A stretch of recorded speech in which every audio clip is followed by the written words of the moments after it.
Now, Ibrahim alayhi salam, we get two major parts of his life in the Quran. Ibrahim alayhi salam lived to a very old age, but in the Quran, either you learn about him when he was very young, or you learn about him when he was very old. Those are the two times you learn about Ibrahim alayhi salam in the Quran. You don't learn much about the middle life. You only learn about the early life and the very late life. In the late life of, this is going to be about the late life of Ibrahim alayhi salam. And Ibrahim alayhi salam is going to look back at all the favors Allah did for him, and he's going to make a dua to Allah. And that's the ayah that we're learning about now. So Allah is telling us, you can't even appreciate a single favor, but then He takes us to the example of someone who was very grateful to Allah, who was shakir to Allah, shakiran li an'umihi, kama qala subhanahu wa ta'ala, right? He was grateful to Allah through his entire life. So let's see what he does. Allah says, وَإِذْ قَالَ إِبْرَاهِيمُ رَبِّ اجْعَلْ هَذَا الْبَلَدَ آمِنًا. This is, of course, he's very old now. The Kaaba has already been built. The sacrifice story is already done. All of that's over. This is at the very end of the life of Ibrahim alayhi salam.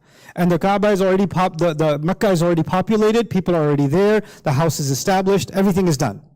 Now, he says, my master, my Rabb, make this city peaceful. Now that the city has started, Ya Allah, I beg you to make this a place that remains safe. رَبِّ اجْعَلْ هَذَا الْبَلَدَ آمِنًا وَاجْنُبْنِي وَبَنِيَّ أَن نَعْبُدَ الْأَصْنَامِ. And keep me and my children from worshipping idols. Now I told you all the tests of Ibrahim alayhi salam have already finished. All the tests are over. And after the final test was over, we learn in Surah Al-Baqarah, وَإِذِ ابْتَلَى إِبْرَاهِيمَ رَبُّهُ بِكَلِمَاتٍ فَأَتَمَّهُنَّ قَالَ إِنِّي جَاعِلُكَ لِلنَّاسِ إِمَامًا. When he finished all of his tests, Allah said, I am making you a leader over all nations. All nations. Actually, the Jews claim Ibrahim alayhi salam. The Christians claim Ibrahim alayhi salam. The Muslims claim Ibrahim alayhi salam. They call themselves Abrahamic faiths. Billions of people on the planet have a connection. The wrong connection or the right connection is not what I'm discussing, but they feel they have a connection to who? Ibrahim alayhi salam. And Ibrahim alayhi salam is being told before all of this, I am making you a leader for all humanity. All of humanity. This is after he passed all his tests. What's remarkable is immediately after that, he said, that's great, millions and billions of people, all of humanity, trillions of people even through the generations, all of humanity. What about my children? He didn't ask about millions of people. He just asked about his children. We learned something about Ibrahim alayhi salam that even Rasulullah was told, sallallahu alayhi wasallam. He was told, فَاتَّبِعْ مِلَّةَ إِبْرَاهِيمَ حَنِيفًا. You, Rasulullah sallallahu alayhi wasallam, follow the religion of Ibrahim alayhi salam. He's a qudwa. He's even an example for Rasulullah sallallahu alayhi wasallam himself. It's his father. What is the lesson that we're learning from Ibrahim alayhi salam here? If you're really concerned about all of humanity, because now if he's the leader of all of humanity, he's responsible in some way over all of humanity. The only real way to fulfill that responsibility is with your own sons, your own daughters. The first step is وَمِن ذُرِّيَّتِي. After being made the leader, after Mecca is established, after the Kaaba is finished, he's built the Kaaba, he's coming to Allah, and he's telling Allah, Ya Allah, make this city peaceful.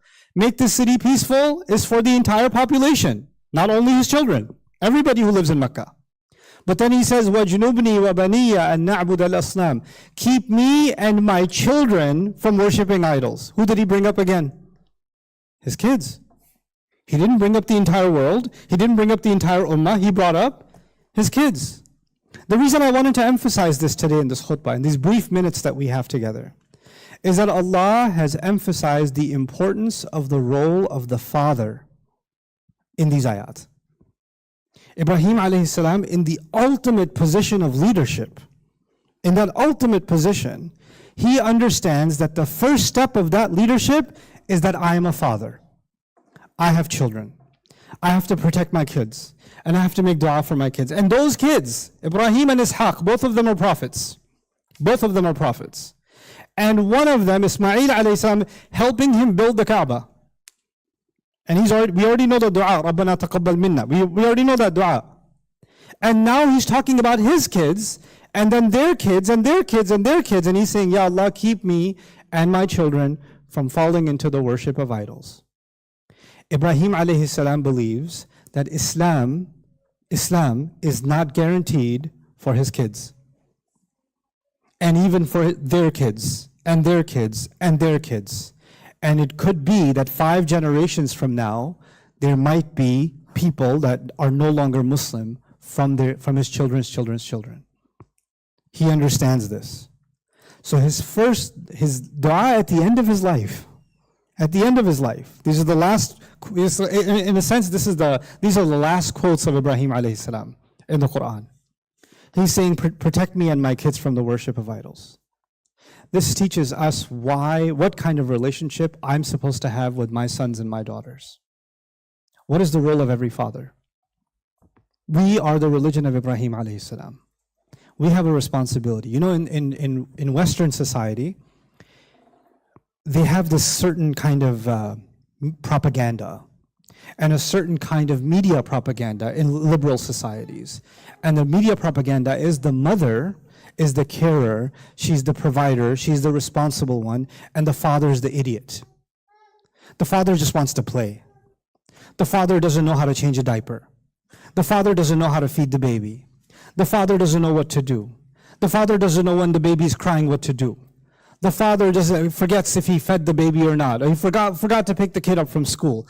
In TV shows, in cartoons, in documentaries, in podcasts, in social media posts, etc., etc. Fathers are irresponsible, losers. Fathers are useless. Mothers do everything. And I'm not giving you this khutbah to attack mothers.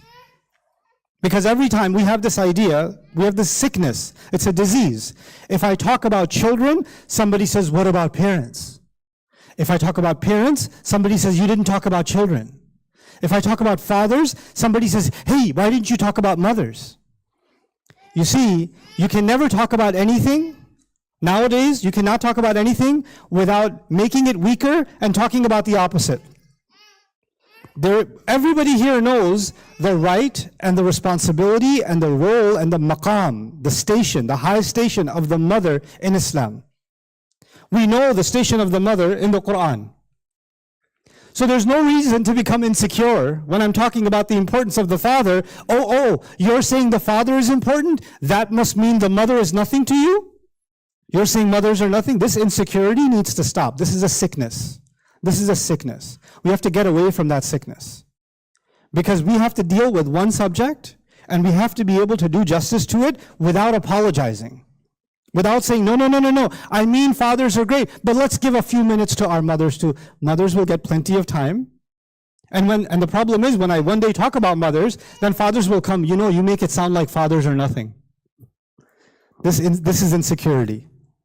And this keeps us from pursuing the truth in an honest way. They have a word for this in English. It's called whataboutism. Whataboutism. So I talk about one thing, but what about the other thing? But what about the other thing? But what about the other thing? If you keep doing that, you will never be able to talk about anything. Because you keep having to talk about something else. You can't ever focus on one thing. So this khutbah is dedicated just to fathers. And if somebody, one day this will be on social media, or even after the khutbah, somebody will come with a what about. So I'm answering you before you come to me. I'm letting you know ahead of time. So now, because fathers are portrayed as idiots, and they just want to play, and they're not responsible, it's being made to look like fathers are not fit to be parents. The actual parent is the mother. And that's why in Western societies and liberal societies, not just in Europe or America or Canada or Australia, but even in many Muslim countries, if there's ever a divorce or a problem in the marriage, etc., most of the time custody goes to the mother. Because the mother is a better parent, better fit to be a parent. The father is not a suitable parent for the child. What does the Quran have to say about all of this? What does the Sharia have to say about all of this? What does the Prophet ﷺ teach us about all of this? What does the example of Ibrahim alayhi salam teach us? What does the example of Luqman teach us in the Quran? Or does the example of Yaqub teach us in the Quran? Or the example of Nuh alayhi salam? Or the examples keep going of fathers with difficult sons, fathers with obedient sons, fathers with a challenge with some of their sons. All kinds of fatherhood in the Quran, constantly. You know why? Because the role of the mother is to nurture and to protect and to care and to love. But the role of the father is to teach. The role of the father is to give strength. The role of the father is to build character. That's the role of the role of the father, is to prepare their child for the world that's coming. The role of this father, Ibrahim alayhi salam, is to make sure every generation is going to lead the way that Ibrahim alayhi salam was given responsibility of leadership. The role of the father is to produce the next leader, is to create the next leader.